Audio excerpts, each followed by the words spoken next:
All right. Hi, everyone. I'm Eilers-Heffner, Sapphire Ambassador. Thank you for your patience as I'm running to get home to talk to you. I'm super excited.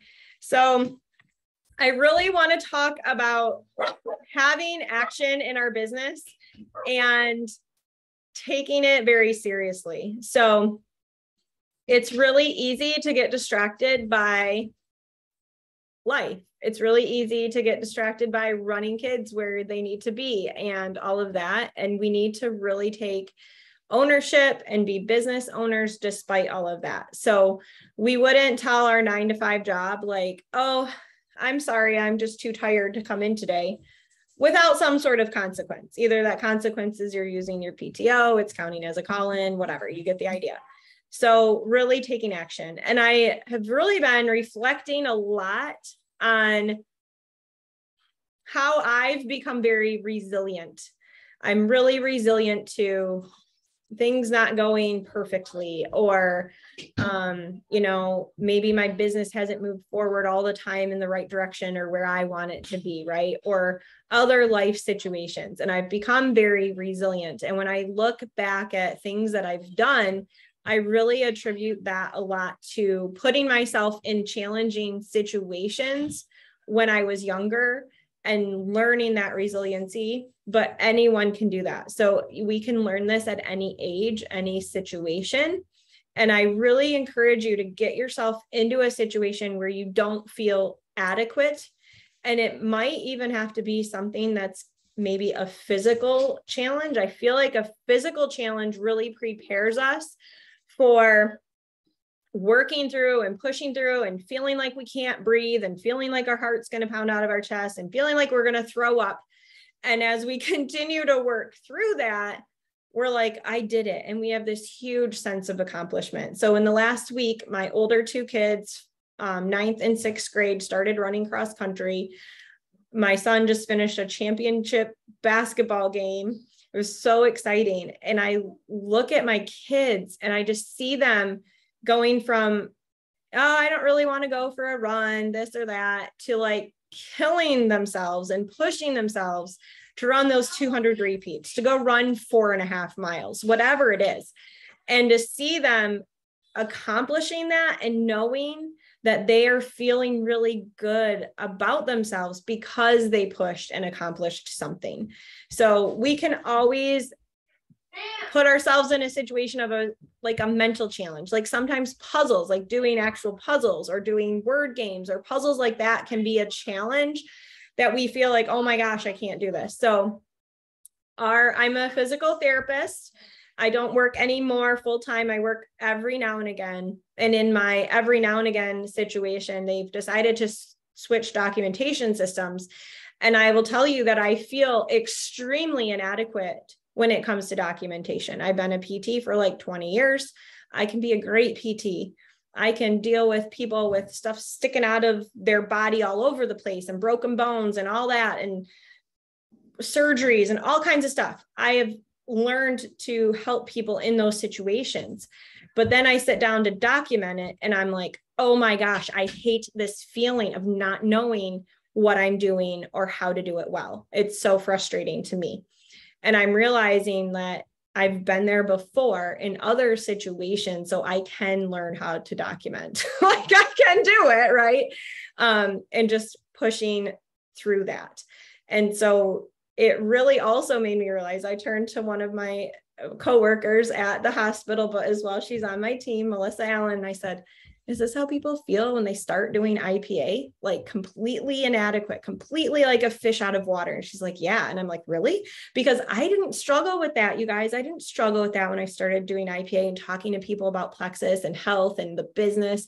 That wasn't something that I felt like completely out of the water and doing. Yeah, I wanted to do better. I'm sure I have learned how to perfect what I'm doing, but I didn't feel like, oh my gosh, I can't do this. I can't send a message. I never felt like that. And I realized that there are probably people on this call that probably do feel like that.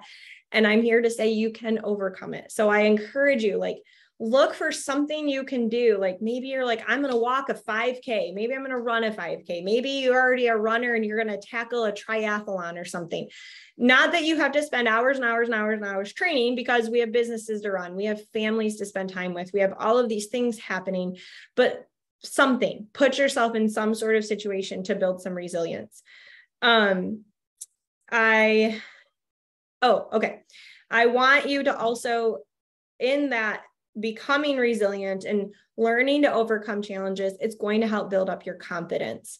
Okay. So I mentioned I'm PT. I've gone into patients' room. They have stuff literally sticking out of their brains, like probes in their brain, head wraps, part of their skull is in their belly.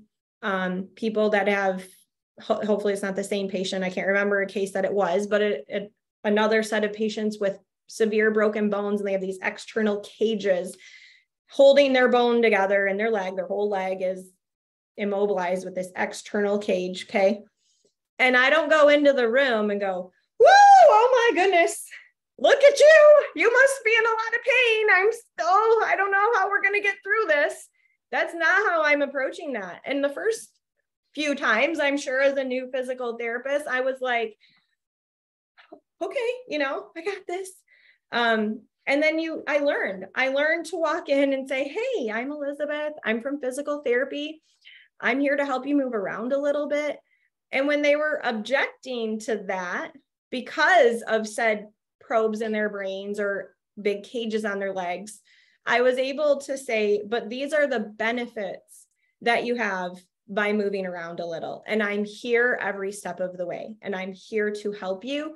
And I'm going to keep you safe. Okay. So that is exactly what we're doing when we want to talk about the business, right? Or the products. For some might be really nervous about the products, but when we're talking about the business, we're not like, well, I'm kind of doing this thing and I'd like it if you maybe would do it with me. Like, we have to be confident and know where we're going. So this goes back to mindset. It goes back to our why. And those might be things you need to revisit. And I encourage you to talk to your sponsor if you're struggling in that, because they're going to help you through that as well.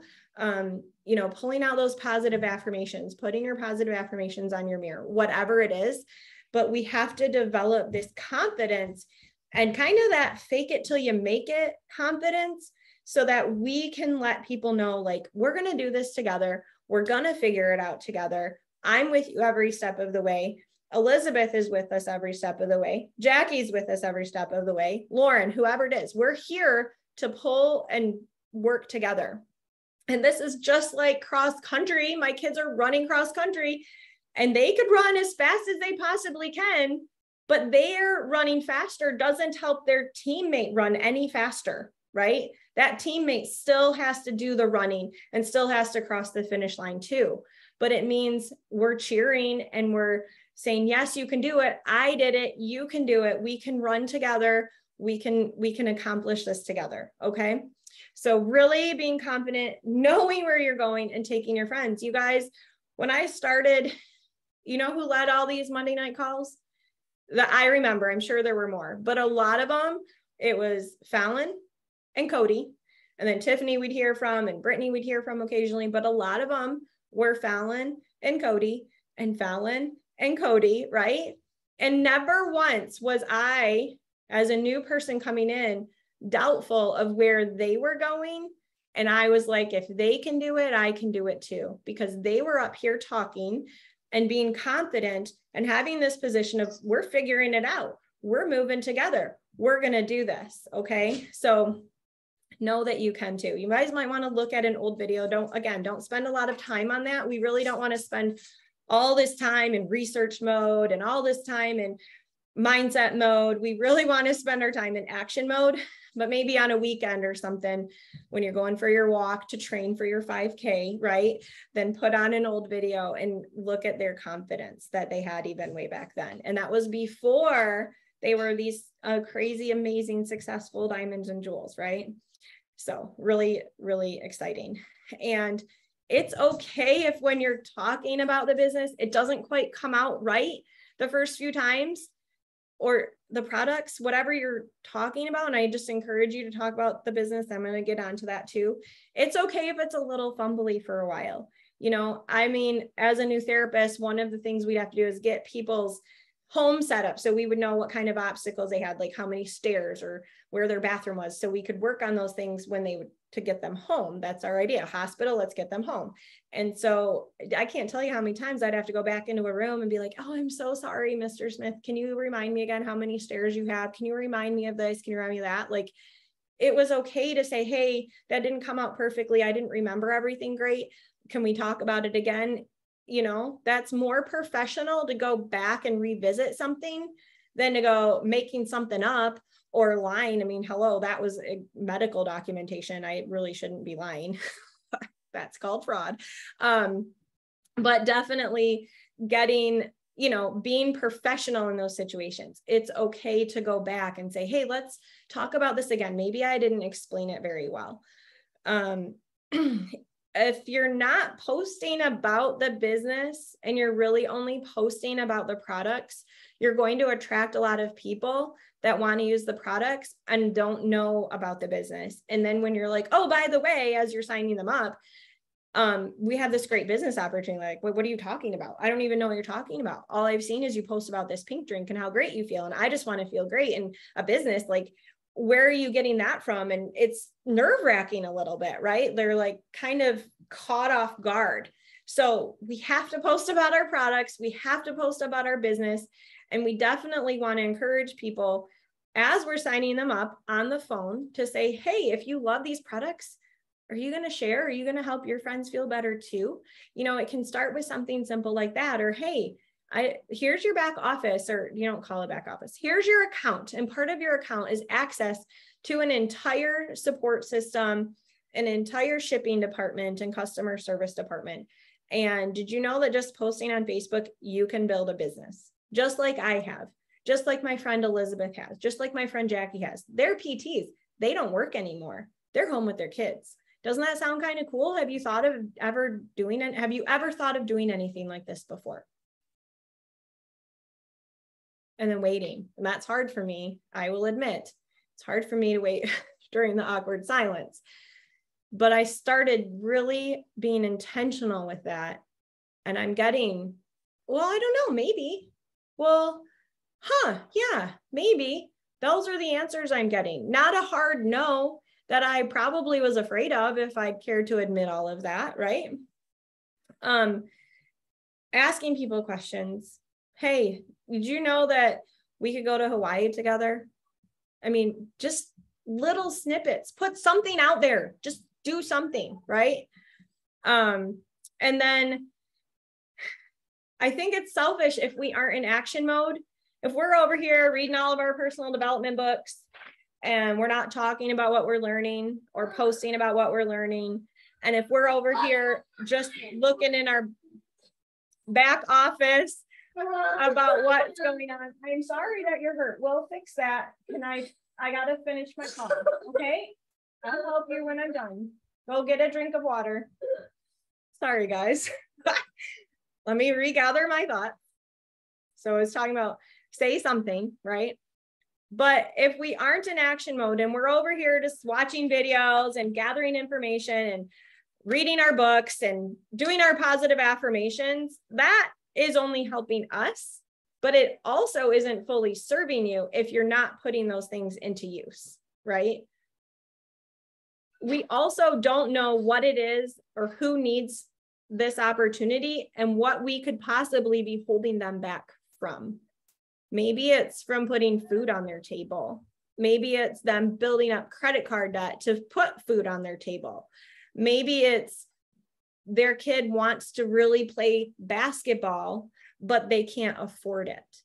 Or heaven forbid, driver's training. That's not cheap anymore. I don't know what it was when I was a kid, but now it's upward of starting out at like 500. And then I think it's more and more and more. I don't know. Sally just did a story on that she was so grateful that she could pay for it and that she got a spot for her son, right? So she has the details, but I just know that there are people out there going, how am I going to pay for driver's ed for my kid? How am I going to get my kid into this dance class and pay for them? And even beyond that, what if it's medical bills? What if it's that they're not functioning well, and now the stress of the finances is making them physically more ill, because that is a cycle that we're in. Money is like fertilizer. It's not going to do any good in the bag. It has to be sprinkled around. It has to be used and cultivated into the soil so that it can help what's in the soil to grow. Okay. Our money should be working for us. And if we can't even pay our bills, then how are people going to see beyond that to know that they can be investing and having other dreams come true, or just meeting their basic needs? So we really have to not be selfish about this and open our mouth. It isn't about Hawaii. Do I love Hawaii? Absolutely. Am I so grateful for a company that rewards us with these amazing trips and bonuses and cars and stuff? Yeah, because I worked 20 years in healthcare and I capped out. I was at the top of the pay scale. It didn't matter how good of a PT I was. That's where I was. Okay. It's amazing to see a company that's saying, let's break the cycle of giving people a bunch of medication to cover up the symptoms over and over again and put a bunch of Band-Aids on them. We have a company that is truly changing people's lives. Okay. Oh, so we've also heard, well, I have enough money. I like my car. I have a vacation fund. Well, good for you. I'm so glad that you do. However, I know you know people that is not the case. Okay. And the other interesting thought, and I am not an expert on this, it's just been a new thought in my brain. And this is my disclaimer. You guys, I have been stressed about what in the world I was going to talk to all of you about, and I've just been praying about it. And here we go. So this idea that was planted into me of our money should be working for us, and money as a tool, is something that I'm super excited about, because, and I'm learning more, like, what does that really mean? Because I was raised that you work, you save, you put it into the 401, you save, you put it in the 401, you hide it away, right? You bury your money and you keep it safe so that someday when you retire, you have that to live on. That's this mentality that a lot of people have, and that's fine. But what else can we do? What is the bigger picture, and what else can be done with that money? So again, I'm not an expert. It's just this idea that I'm like excited about. And this is a big deal. Like, I am all about like safety, like gambling. We were in Vegas, for convention. My husband put like $5 in a slot, and I'm like, just stop. I can't do it. And I'm an emerald. Like, I'm like, no. Like, we work too hard for our money to just throw it away. Okay. So this is how big of an idea this is in my heart at this point. So now what's next, right? You're like, okay, but what do I do? And I'm big on let's do something. You don't have time to take a whole shower, wash your face. Put some deodorant on, whatever. You don't have time to do all of the dishes, then spend 3 minutes doing the dishes that you can in 3 minutes. You don't have time to clean the whole bathroom, then spray down the toilet and wipe it so that at least the toilet's clean. Like, do something. I'm big on doing something. So what's next? We have to think about what is our next best step in these situations. What's the next best? So first of all, I'm just going to say it. Stop scrolling. Stop the scroll. Delete Facebook off of your phone if you have to. Delete Instagram off of your phone if you have to. Get into your messenger. Have your lists ready. And if you don't know what I'm talking about when I say have your list ready, then get with your sponsor. There's tons of posts about this. You can learn it. It's super easy. Okay. Have your list, get into Messenger, be intentional about sending your messages, and stop scrolling. Make sure what you're doing is sustainable.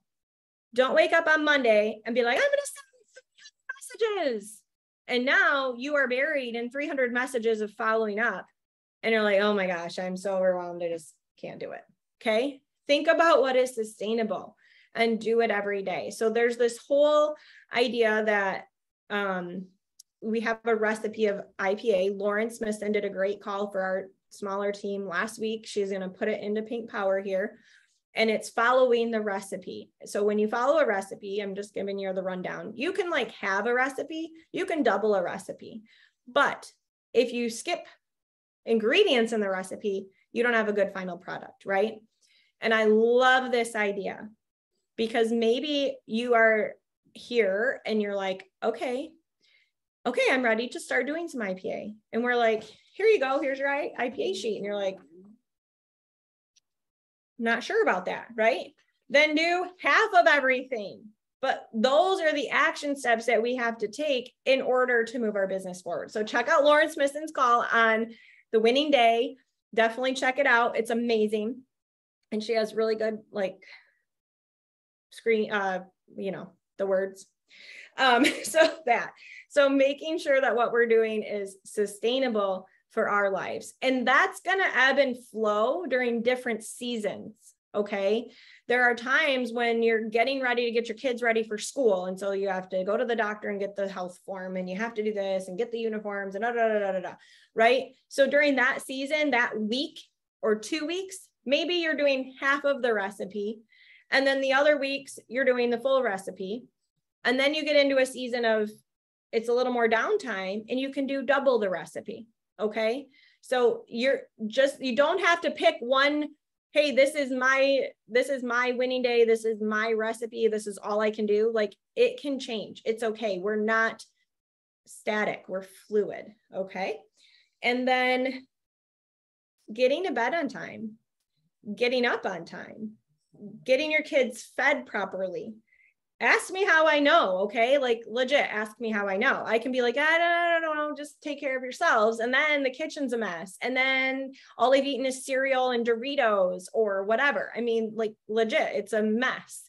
And so we have to make sure that there are systems that can be followed in order to be successful in what we need to do. And if we're not feeding ourselves well with sleep and the proper rest and nutrition, then we're not going to feel good to do the things that we need to do, like our job and our mom, or being a mom and the IPA. So my other challenge is for you to get over this idea of selling. Okay. I need y'all to put in the chat some, either your job, your husband's job, your friend's job, like what job they're doing. And I want us to think about them as being, is that a sales job or not? So of course, hairdresser. So a hairdresser is selling this idea of your hair is going to look amazing with this highlight and this color and this cut, right? You aren't shameful about offering that to anyone. You're like, oh, I know what would look great on you. There's so many. Chef, you're selling food. Loan officers, you know what loan officers are selling? Loan officers are selling themselves to the realtors, so the realtors will come use them for their loans. Legit. Think about that.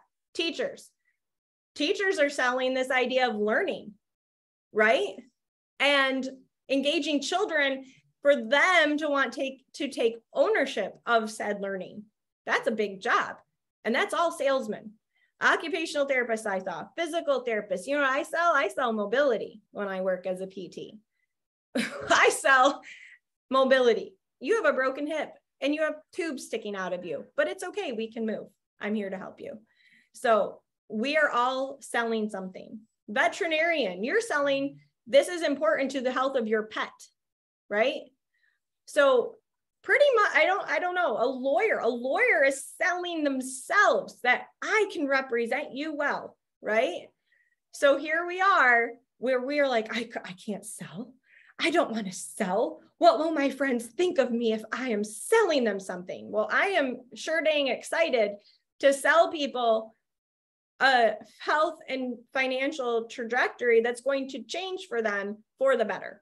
I'm pretty dang excited about that. So getting over this idea of selling, we really need to get over ourselves in that. So that, I believe, if y'all can follow my brain today, thank you for hanging in. I tried to bring it concisely because there were so many thoughts going on, and I appreciate your time so much. You guys have a great night.